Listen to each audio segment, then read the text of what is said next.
is a branch of a bodark tree. The bodark trees have lots of little branches. The thorns are not very big.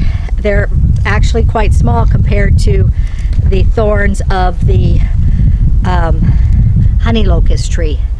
That's what most of that tree is, but there is that one little bodark that's growing there. Bodarks have this creamy film around the outside edge, and when you cut it, it does that. Also, it has this deeper color inside the center. These are some of the hardest trees. They used to use these bodark trees to make bows and arrows, and I think some still do use them for bows and arrows. And so they're very strong and very hard wood. And I wish we had all bodark trees instead of these honey locusts, because we would have a wonderful forest here of good wood. Anyway, it's hard to get them straight, but when you can get a straight branch, they make excellent canes. And I'm hoping that we are able to get some of the bigger tree branches that are fairly straight and maybe learn how to do some carving. I mean, how hard can it be, right?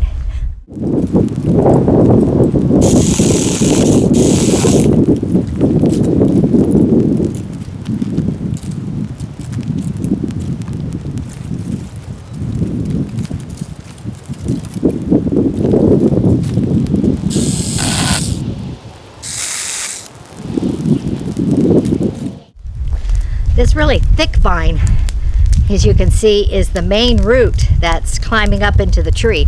All the other ones on the ground that are growing from the ground are all growing off of this main vine right here. And he's pretty strong. He's still got some ply to him, but he also is turning woody. So anyway, found one in the tree the other, it's been months ago now.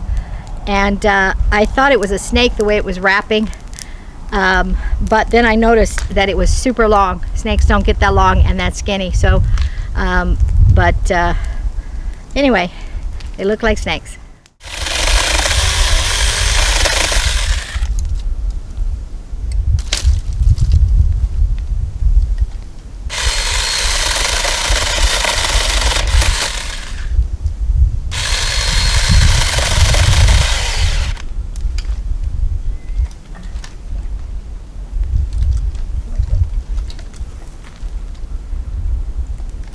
Hey, Lee.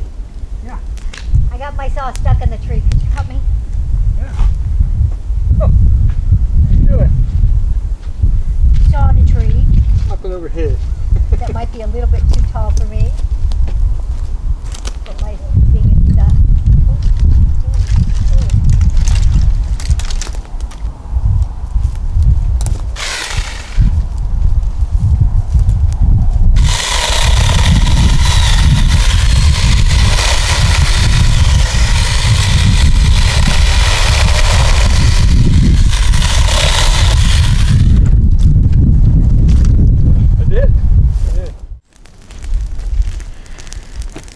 I want to show you the root of the bodark tree because it's exposed. Also, I want to show you a hole that was not there, a month ago, but is there now. I think that it's part of the burrowing of what type of animal burrows under the ground. Could be those pack rats, it could be some other type of animal. I don't know. It ended up getting filled with water, so chances are there's nobody down there unless they do something different under the ground that keeps them dry, even though the holes fill up with water. I don't know anything about ground critters, so I couldn't tell you, but let's go take a look at that. Okay, notice the orange right here. That's the bodark tree, and you can see the difference in the trunks of the bodark trees, not the size, but I mean the texture. This one has, it's lighter in color, and it's got a lot of lines that are vertical. And this one, although on the bottom it does show lines, as it gets bigger, you can see that this one's much more smooth compared to this one here that is still got its vertical lines all the way up. But back to this hole right here, that hole's now filled with water, but some type of critter dug a hole in there. this one is much, much bigger and much, much deeper. And you can see it must be that the roots create this environment where it's easier to dig the holes. This is a pretty darn good size hole. Not only is it, you know, this big, but I mean down in the corner we saw it before it was filled with water, and it's a pretty good size hole. So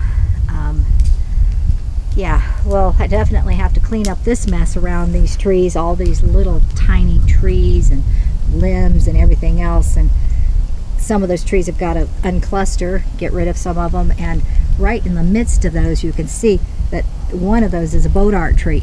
Now the boat tree has a beautiful canopy in the spring, summer, whenever they bloom. Because when we first bought this property, the boat tree was really nice. It had a nice canopy. That's the reason why we're trying to hold on to the boat trees versus the honey locust. At the same time, we want trees until we're able to replant. And some of these honey locusts are really, really big. And so we're trying to save what we can, like the one I've been working on. If it's alive, we can prune it up really high so none of those thorns actually affect us, and we'd be able to still keep the canopy of shade. And that's kind of what we're after. Of course, we're still unclustering these trees right here. And then there's another cluster of trees right over here that we need to clean up and go up with. This is also, so it would be nice to keep those two trees. And so many of these trees we're taking out because they're little and they're just in the way, and we'd rather have a tree that is much more pleasant to be around. And these do spread like wildfire. That's the reason why you see all of those little bitty trees over there, because they're all spreading and clustering up. But as you can see, we're breaking through the wall of trees, and there aren't as many trees this direction on the property. Yeah, there's a few, but those few probably can stay as long as they're cleaned up, at least for now. But the forest of trees was all in this section that we are now getting pretty darn clean. You see, there were trees just all here, very much like this corner here, that you could see the cluster of trees back there. That was this entire piece was like that, and we've just been dropping and clearing trees as we can, and we feel really successful at getting these trees out. Okay, this is Lee's cleared the sticks. You saw we tried to build a fire, it didn't work, so we built the fire behind us. But he's cleared all the sticks, and you can see he's just been walking through here, and the more he walks, the muddier it gets. But also, it's about 54 degrees out here, which means that the ground was super frozen. And so the more the ground defrosts, the more muddy this thing gets. And but I've made a mess with that tree and all the branches, so we can't cut through there where it's less muddy until we get this cleaned up. And that's coming soon.